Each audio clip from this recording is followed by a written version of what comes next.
Hey, College Math, here's section 5.2. We're going to dive right into the content of this chapter after doing the budgeting activity in class. Okay, remember if you missed class, I uploaded the slides to the assignment so you can go in and do it on your own. And if you have questions while you're working through it, then don't hesitate to let me know because I can help you out with that, okay? But for 5.2, we're going to go back to just the normal flow. And then afterwards, once we finish the content, we'll do a little bit of a project to kind of wrap up chapter 5 nicely. Okay. So for simple interest, we're going to define simple interest, both just interest and then also simple interest. Like, okay. So two different definitions there. And then we're going to use the simple interest formula to solve a few problems. Okay. So what is interest? Okay, well, interest is kind of some money. And actually, give me 1 second to power on my tablet. I thought it was already on. Interest is just money that you, kind of trying to word this correctly, money gained from putting money in savings.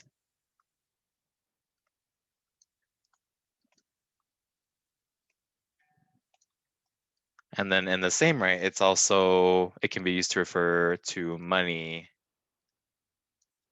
owed from borrowing money. Okay, so whenever you put money into a savings account, you're pretty much lending your money to the bank when you put it in a savings account. And so they're going to kind of reward you like, hey, thanks for letting me borrow your money. Here's a little bit more interest. Here's your money back with interest, right? And so that's kind of like the whole 5%, 2%, whatever percentage interest there is. And so in the same right, you also would owe money when you're borrowing it from the bank or borrowing it from from a loan placer, like when you take out student loans. The longer you borrow that money, you have to, pay them back a little bit more extra to account for the fact that you borrowed it for a certain period of time. Okay, so that's in general what interest is. Now, when I think about simple interest, oops, if I got to change back to my pen. There we go, simple interest.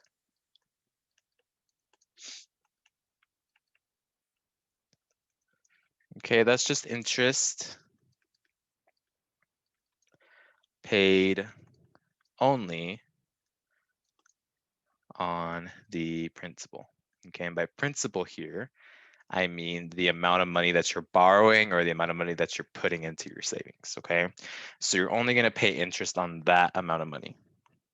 You're going to see the difference between that and compound interest in 5.3. Okay, so now let's talk about the formula for simple interest. That is going to be F is equal to P times 1 plus RT. Okay, so let's talk about what each of these variables mean. F stands for future value. Okay, and what future value is the amount of money that you're ending with. So you can think about it as your ending amount. Okay, our P stands for principal or present value. Okay, kind of both the same idea. How much money do you start with? How much money do you have right now? Okay. R is your annual interest rate. Okay, and this one's going to be expressed as a percentage. Okay, it's going to be given as a percentage. You want to convert it to a decimal. Okay, just like our rate back in chapter 4, given as a percentage. Rewrite in decimal form before you plug it in, right? And then lastly, time is, or T, is time in years. Okay, it's most often going to be in years. All right, pretty nice formula. This is not typically the way we're going to see it, This is kind of a simplified version. Often you're going to see it as P plus PRT, pretty much the P distributed through.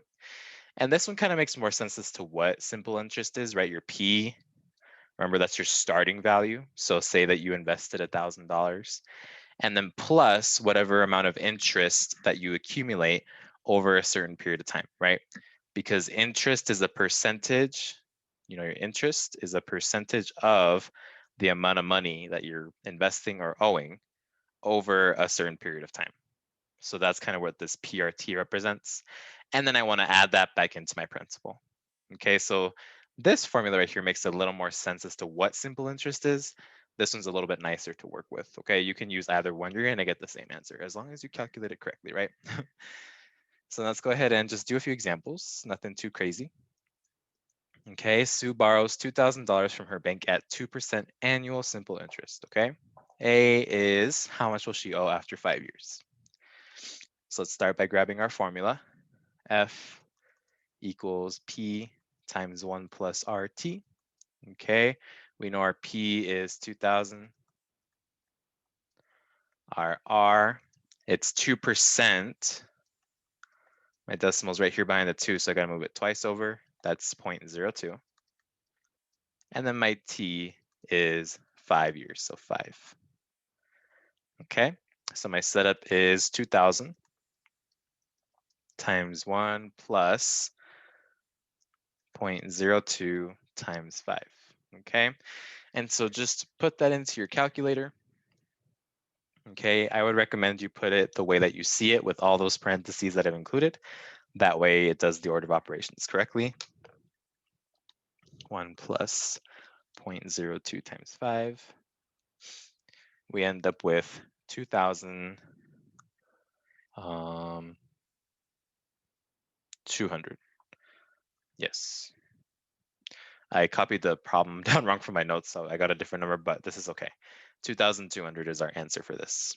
Okay, so F is equal to $2,200, right?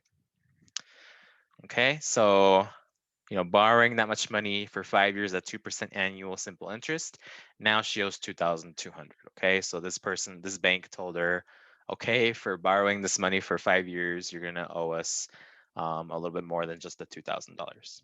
Okay, and that kind of leads us into this next question: how much of what she owes is purely interest? Okay, so we're trying to think about what amount of money in her total that she owes right here is just interest. Well, she started with $2,000, right? So that's how much she initially owed. After 5 years, she ended up owing 2,200. Okay, so you're actually going to notice that it's just kind of a nice subtraction problem. Whatever the difference is between those two numbers is how much she owes in interest, and it happens to be just $200.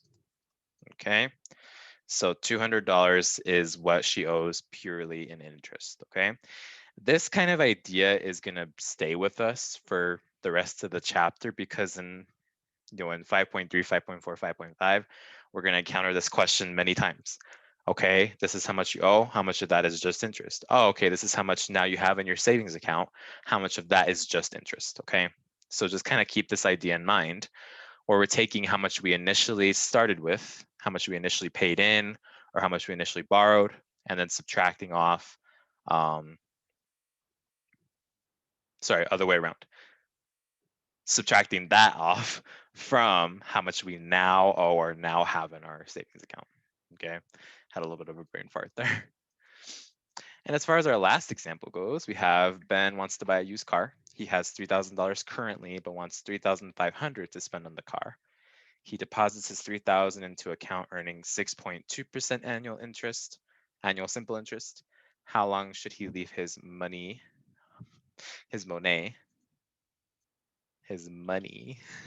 in the account to accumulate enough to have 3,500? Sorry, a little typo. I'm doing a lot of typos in this one. So if we do our setup, we have F is equal to P 1 plus RT. What are the values that we know here? Okay, so we know that he's currently having 3,000, so that's our P. That's how much he has right now. And he wants to save up to 3,500. So that's our F. Okay, so we know F and P. R, it's going to give us, we're going to get that from 6.2%. Okay, so convert it to a decimal. Once, twice, that's going to be 0.062. And then our T is actually what we want to find because it's asking how long should he leave his money in the account. So that's our variable to solve for. So we have 3,500 is equal to 3,000 times 1 plus 0.062 T is our equation. Okay, my goal is to solve for this T right here. So I need to start by getting rid of this 3,000. We can divide both sides by it. Okay, and the reason why is because it's multiplied into this quantity. So to get rid of it, I got to divide. And so when we divide that, we're going to get kind of a not great decimal, but use as many decimal places as you can. So it's 1.16666667 about is equal to 1 plus 0.62 T. All right. And then to get T by itself, we'll start by subtracting 1. So we get 0.1666667 is equal to 0.62. And then we finish by dividing by 0.062. And I forgot the 0 here, 0.062. So minus the 1 divided by 0.062.